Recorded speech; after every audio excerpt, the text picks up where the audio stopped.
The events begin with a ninja girl named Mai. We see her placing a specific cake at a large hotel Calder, which is part of one of the biggest hotel chains worldwide. Later, we discover that the cake Mai placed wasn't just an ordinary cake, it was a bomb that blew up the hotel and everyone inside. Days later, there's a ceremony honoring a famous boxer named David for winning a very important match and earning the gold medal. During the ceremony, a girl approaches him and tells him that celebrating in this manner is an insult to the other boxers who lost in the championship. David doesn't like her words, gets angry, and tries to hit her. Security attempts to control the situation but fails. At that moment, a bodyguard named San intervenes and stops David, knocking him out. Then, his friend Wong arrives and hits him, calling him stupid and saying, "What are you doing? You're supposed to protect David, not the girl." San is shocked and doesn't know how to cover up his mistake. Later, we see them driving home after being fired from their jobs. They're very upset because they're deeply in debt and are now unemployed. Things get worse as the press starts talking about them and how they're failed bodyguards. Suddenly, Wong receives a call from someone named Sam, who wants to meet them for a job. Sam turns out to be one of the city's top journalists. The next day, they prepare and travel to Sam's city. Sam asks them to meet him at one of the hotel chain locations. They go to the hotel, and upon entering their room, they find a cake, similar to the one Mai placed in the other hotel. Wong starts eating it greedily. Meanwhile, Sam is on the phone with his friend, warning him about the cake in their room and revealing that it contains a bomb. He quickly informs Wong before he swallows the bomb due to his greed. Wong is shocked, grabs his belongings, and they all leave the room. They take a car and try to escape the hotel before it explodes. Suddenly, the power goes out, and an armed gang kidnaps Sam.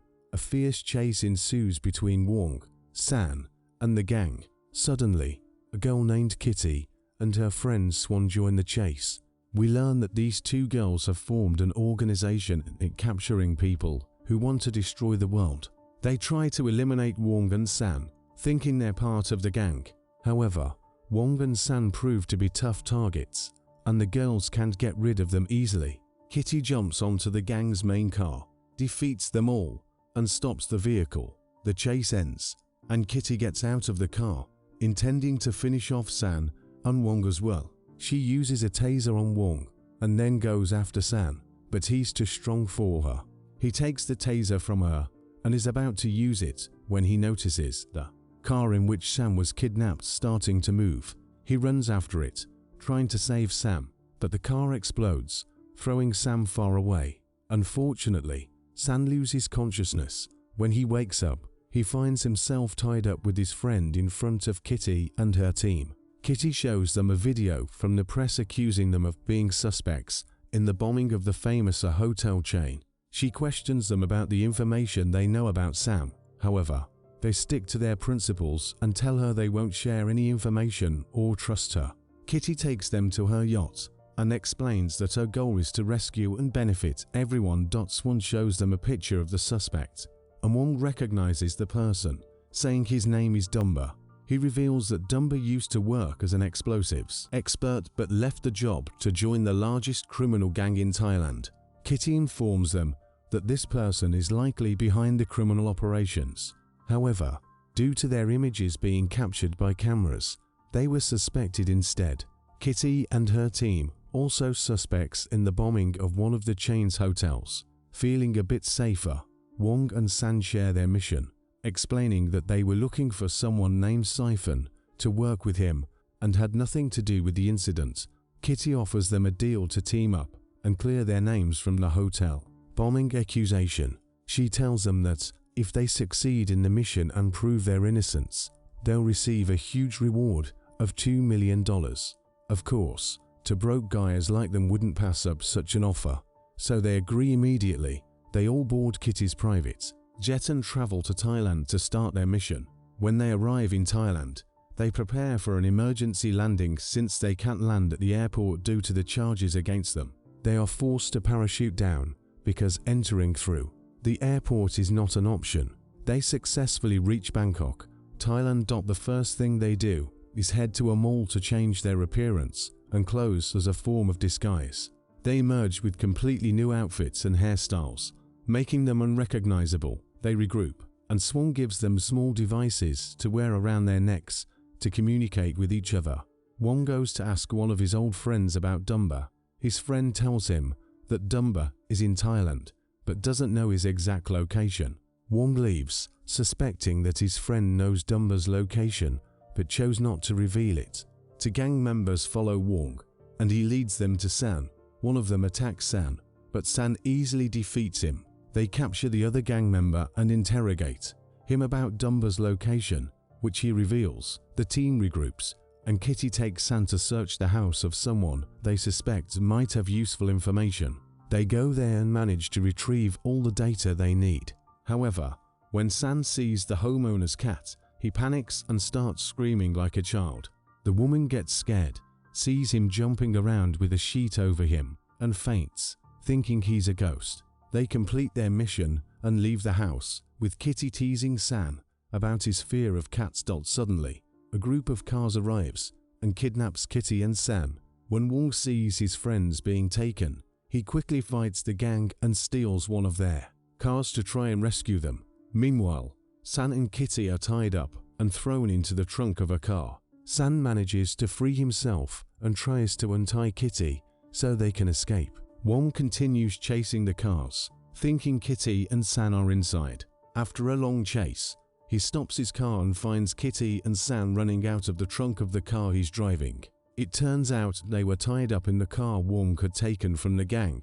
Feeling hopeful, they all get into their car and head to Hotel to continue their mission. Swan hacks into the hotel's cameras and notices someone trying to bomb the hotel. San and Kitty intervene to stop the explosion, but the person starts shooting at them. San manages to overpower him and capture him. They learn that he works for Mai, who is revealed to be a former officer in the Korean Special Forces. He tells them that Mai forced him to carry out the bombing because she threatened to kill his friend if he didn't comply. He also informs them that the hotel could explode at any moment. Kitty refuses to leave without finding Mai's location and tries to look for any clues that might lead them to her.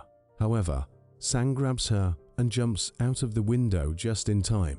They end up in his car, and Kitty is very upset with San for not letting her stay and find evidence, or as she puts it, die trying. They try to explain to her that San did the right thing, but as usual, Kitty refuses to listen to anyone but herself. She stops the car, kicks everyone out, and drives off. Suddenly, a large vehicle crashes into her car. San quickly runs to her, armed. Many emerge from the vehicle and try to take down San, but he defeats them effortlessly. Unfortunately, one of them injects him with a sedative during the fight, and he loses consciousness. When San wakes up, he finds himself in a small village with children celebrating. He leaves the place and finds his friends waiting for him. They tell him they'll stay there for a while because their car broke down and they need to stay away from the police. San asks about Kitty, and it's clear he's starting to worry about her. Kitty arrives and reassures him that she's fine. They talk, and she apologizes for her behavior earlier. San accepts her apology and tells her he learned from Bobo what happened to her father. Her father was killed by a criminal gang, which motivated her to create an organization of capturing criminals to avenge her father. Swan informs them about an upcoming event at Hotel on Jeju Island. She tells them that all the chain's directors will be present at the opening, including Mai. The team quickly boards a plane and heads to the island. Swan reveals that Mai will arrive by sea with a large shipment of explosives. San, Kitty, and Wong head to the port, where they discover that the bombs are being smuggled in preservative bags. They try to talk to the person in charge of distribution, pretending to be customs officers. However, he refuses to cooperate politely and calls in an entire army. Kitty resorts to Plan B, using water cannons to electrocute everyone including Wong and San. They take the man to their base and start interrogating him about Mai. He initially refuses to share any information, but they pressure him until he confesses. He reveals that all the explosions are orchestrated by someone named Tommy, who happens to be the son of the owner of the hotel chain. When asked about Mai, he tells them she's one of the people assisting Tommy in his evil plans and bombings. He also reveals that Tommy is planning to blow up Jeju Island entirely. Suddenly, Tommy appears at the door. It's clear he's completely unhinged. He enters with Bobo, who is badly beaten and has his limbs tied up. When asked about Swan, Tommy assures them she's fine and shows them that he's planted a timed bomb in her collar. He informs them that he's indeed preparing to blow up the entire island and leaves. Mai tells them they must return all the bombs they stole from the port to free Swan. She informs them they have only 1 hour before the bomb in her collar explodes. The team quickly takes the car loaded with bombs and heads to the meeting point. They hand over the bombs to Mai and Nazca. About Swan, they take Yan to Tommy, who forces him to swallow a red poison pill. Tommy throws the antidote off the tower, telling Yan that if he doesn't get the blue antidote pill within 10 minutes, his life will end. When Tommy throws the antidote, it lands on Wang's head and San takes it from him. San leaves to catch up with Kitty, who went to free Swan.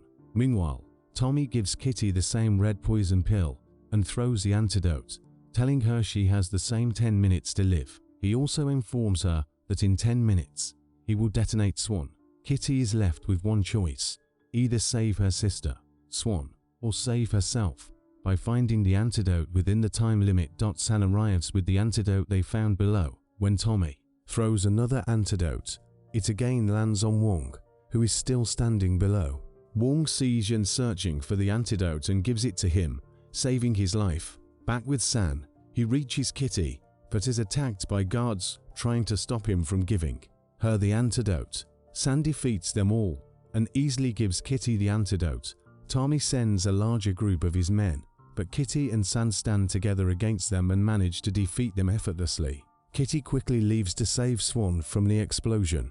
She takes Swan in a car and drives to a distant location to block the explosion signal from Tommy's remote. Meanwhile, San and Wong are still fighting Tommy's men. Tommy abandons everything and takes his car to chase Kitty. He tries to get close enough to detonate the bomb in Swan's collar.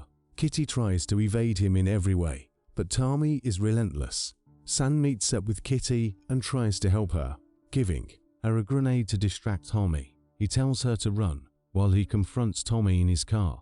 Tommy remains determined to detonate Swan's bomb and continues chasing Kitty's car. He finally gets close enough and presses the button, causing an explosion.